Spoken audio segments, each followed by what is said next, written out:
What's up, ladies and gentlemen of YouTube? Boogie2988 coming at you live once again. It's the power of the internet, and it's that time of year again. All the games that are coming out have come out, and I've played through most of the games that I'm going to play throughout the year. So I wanted to do my top 10 list of best or most recommended games of the year, or at least the top 10 games I played this year that I enjoyed the most. I do want to give 3 honorable mentions to 3 games I've dabbled with, but I have not got to play fully yet. And since I haven't got to play them fully, I've not been able to put them on the list. And that would be Wolfenstein 2, which looks really amazing. Everything I've seen and what I played was very good. I just haven't finished it yet. Neo, which I dabbled with a little bit, and it looks like it's really good. Not my kind of game, so it gets an honorable mention. And then Nier Automata, which is a game that I can't wait to sink my teeth into. I just haven't had the chance. I probably will before the end of the year.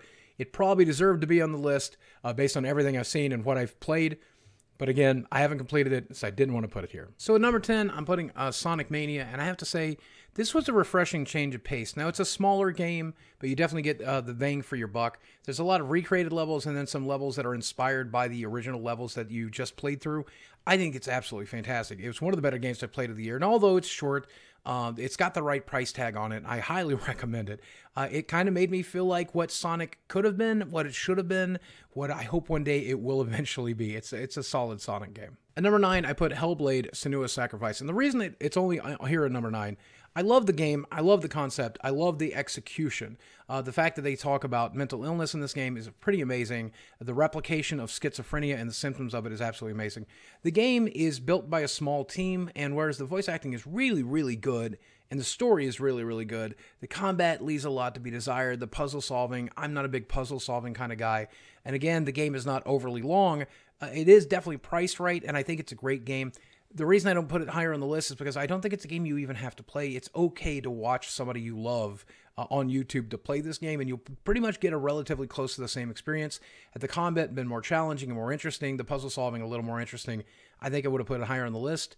But as it is, it's a game that you should experience, whether that means watching somebody else play it or playing it for yourself when you pick it up on sale. At number 8, I wanted to put PlayerUnknown's Battleground. Now, here's the thing. This game is not even completely out at the time this video is released. It doesn't come out until December 20th. It'll finally be out of its beta, and I don't know if it's fully released on the Xbox One yet. However, the PC version of this game is actually fairly good. Now, it's not optimized yet, and I don't know if 1.0 is going to optimize it. I don't know that 1.0 is going to include all of the features that we were promised for the full version of the game, but I'm sure they'll continue to work on it and patch it. But I gotta say, even in its early beta stages, what was here was excellent. And it still continues to get improved every single day. But it took that H1Z1 formula. It took what Fortnite tried to do and build on. You know, it's absolutely fascinating because I keep finding myself wanting to play this game over and over and over again. Whereas I was annoyed with H1Z1 after playing it just a few times, I keep coming back to PuBG, even though it does have a kind of toxic environment, and even though the gameplay can be frustrating at times. It's just a lot of fun. I like scavenging. I like trying to survive. I like playing with friends. I like trolling in voice chat. This game is actually really, really solid, and I think you should pick it up when you can get a chance to play it, at least on sale. At number 7, I put Resident Evil Biohazard. That's Resident Evil 7, so it's kind of one of the reasons I put it there. But it's actually a really, really solid game. It kind of felt like what the original Resident Evil was going for, and not what the rest of the series was. It's a first-person perspective, a search through an old haunted house that eventually leads out of the house. And I think once it leads out of the house, it kind of starts to stall. I really liked exploring the haunted mansion and dealing with the crazy family. And I don't normally like scary games, so I'm turned off from them right away. This game is good enough to where I just kept playing it to see what would happen, to see what the crazy family was doing, to see all of the different modes and stuff like that. Once you get towards the end of the game, I was kind of frustrated, and I just kind of wanted to wrap it up. But some of the scenes of this game are so memorable, I'll remember them from the rest of my life. And this is a game I played through twice, not just once on PC so that I could stream it, but I also played through it, most of it, on PlayStation VR to enjoy it in VR. So it's also one of the very few VR games that have come out that are worth it. Definitely, especially a $60 price tag. Now you can pick this game up on sale because it came out very early in the game, earlier in the year. So if you've got PlayStation VR, it's definitely something you're going to want to experience. And I think it's a game anybody should play. And I think it was one of the first games on the list that I think is worth full price. At number 6, I had to include Cuphead. And I kind of really struggled where to put this on the list because it is a very short game in a lot of respects, but the value proposition is there because the price is very, very good. And if you catch it on sale, it's going to be on sale for next to nothing. but the hand-drawn art, the incredible soundtracks, the responsive gameplay, and just how perfectly designed the game is, even though it can be buggy from time to time, it's just amazing. It's just fantastic. It's going to be one of the most memorable games of the year. Maybe just because of the art and the music aesthetics, but also because of how frustrating the gameplay can be if you're not very good at video games. And I don't think this is like old school NES hard. If it was like that, I wouldn't have put it on the list. I would not have never put a game like Dark Souls and stuff on the list either, because I just don't enjoy that kind of difficulty level. This difficulty level was enough to where it kept me coming back over and over and over again until I got through a large portion of the game, but not completed it. But even when I didn't complete it, I wanted to see all of the bosses and all of the fights and all of the stuff, so I watched the rest of it on YouTube. And I have to say, it's one of the best games of the year, just straight up. It may be weird that I put it on this point of the list, and I agree. I might have even wanted to put it higher, but it's probably one of my most recommended games of the year regardless. At number 5, I'm going to go with Injustice 2 here, and the game is not perfect. There's a lot of characters locked beyond additional costs. I think 8 total characters that you have to pay for if you want to get them. But the roster is actually really solid and really good. The combat is some of the best, Mortal Kombat style gameplay I've ever played. Of course, it's more of Injustice style, but still, it's the same upper punches and jump kicks that you're used to there, with a great combo system that was actually easy enough for me to get and understand. The superpower systems, the countering systems, the whole 9 yards are actually really, really solid. Online multiplayer was decent, though I didn't really find myself doing it very much. The single-player options here are fantastic, whether it's all the different worlds where you can continue to grind out gear for your characters. The gear system itself is really cool. It could have been tempting to go with loot boxes for cash, but instead the microtransactions here are relatively fair in that you're unlocking mostly skins for your characters and stuff like that. So I wasn't even really put off by that or anything else in the game. Probably the most frustrating thing is you can max out the level of one of your characters by spending cash.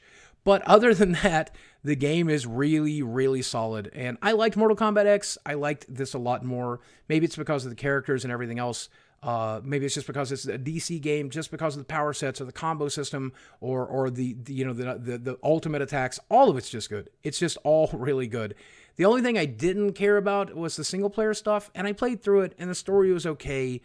I felt like there was just too many fights for this story that they're trying to tell, and too many branching stories that didn't really tell the original story. I would rather had a shorter single player just to get to the meat of the story, but the meat of the story is still there, and what's there is very good.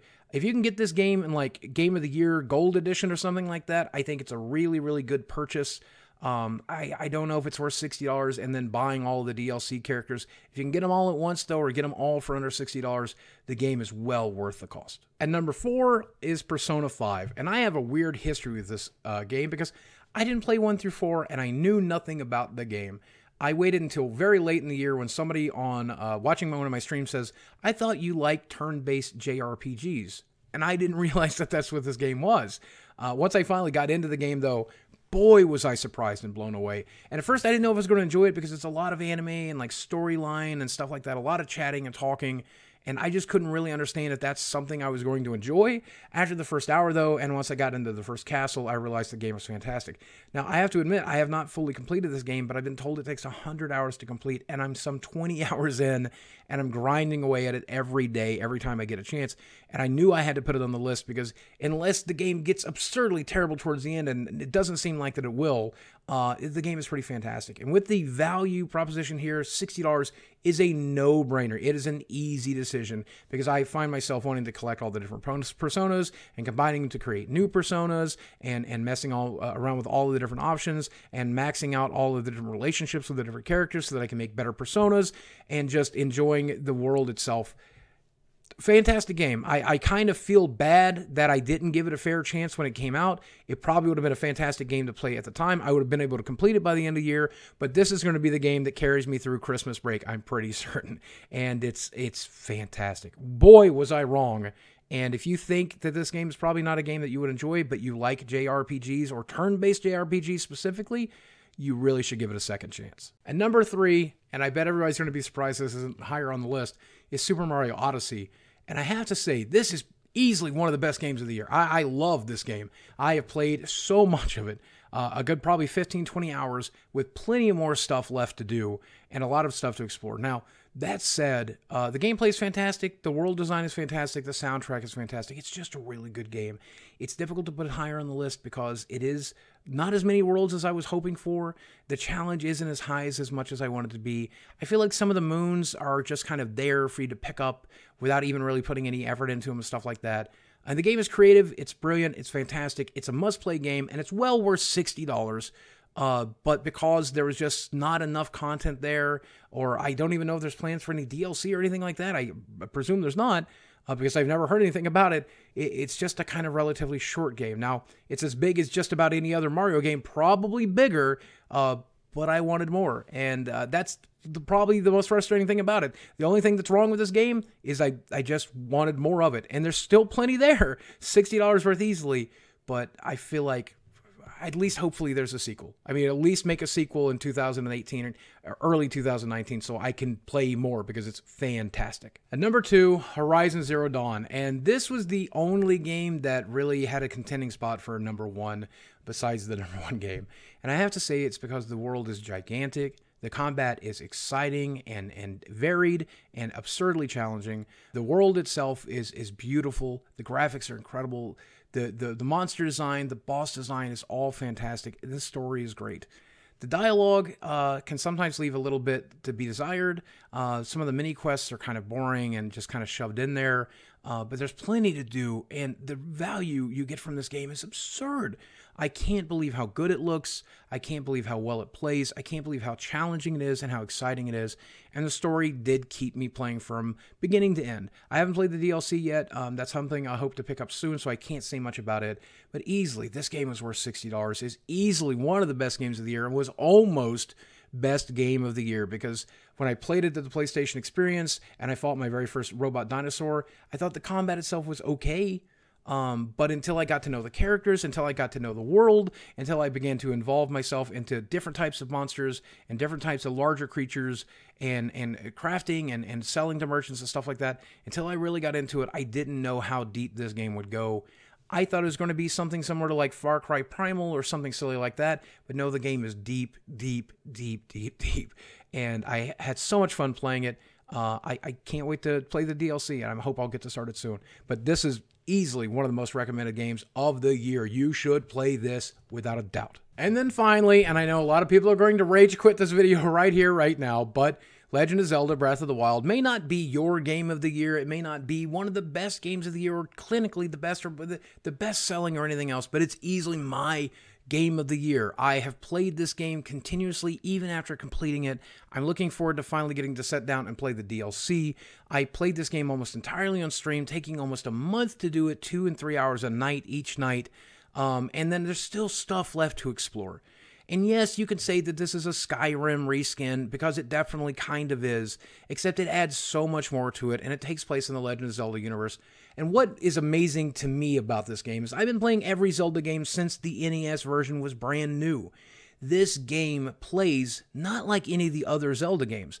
It plays a little bit more like A Link to the Past, but almost identically to the first NES title. Now, the dungeons aren't as cool or as in-depth as the first NES title, but it felt like a crazy open world where you could go and do anything you wanted. And yes, the graphics aren't perfect, but they look really good on the Switch. And it's a portable game, so I could play it and laying in bed. I could play it on the television. I could play it for stream. I could play it wherever I wanted to. And it's just such a good game. And it brought back so many incredible memories. And it's not a perfect game or anything close to it, but it's easily my favorite game of the year.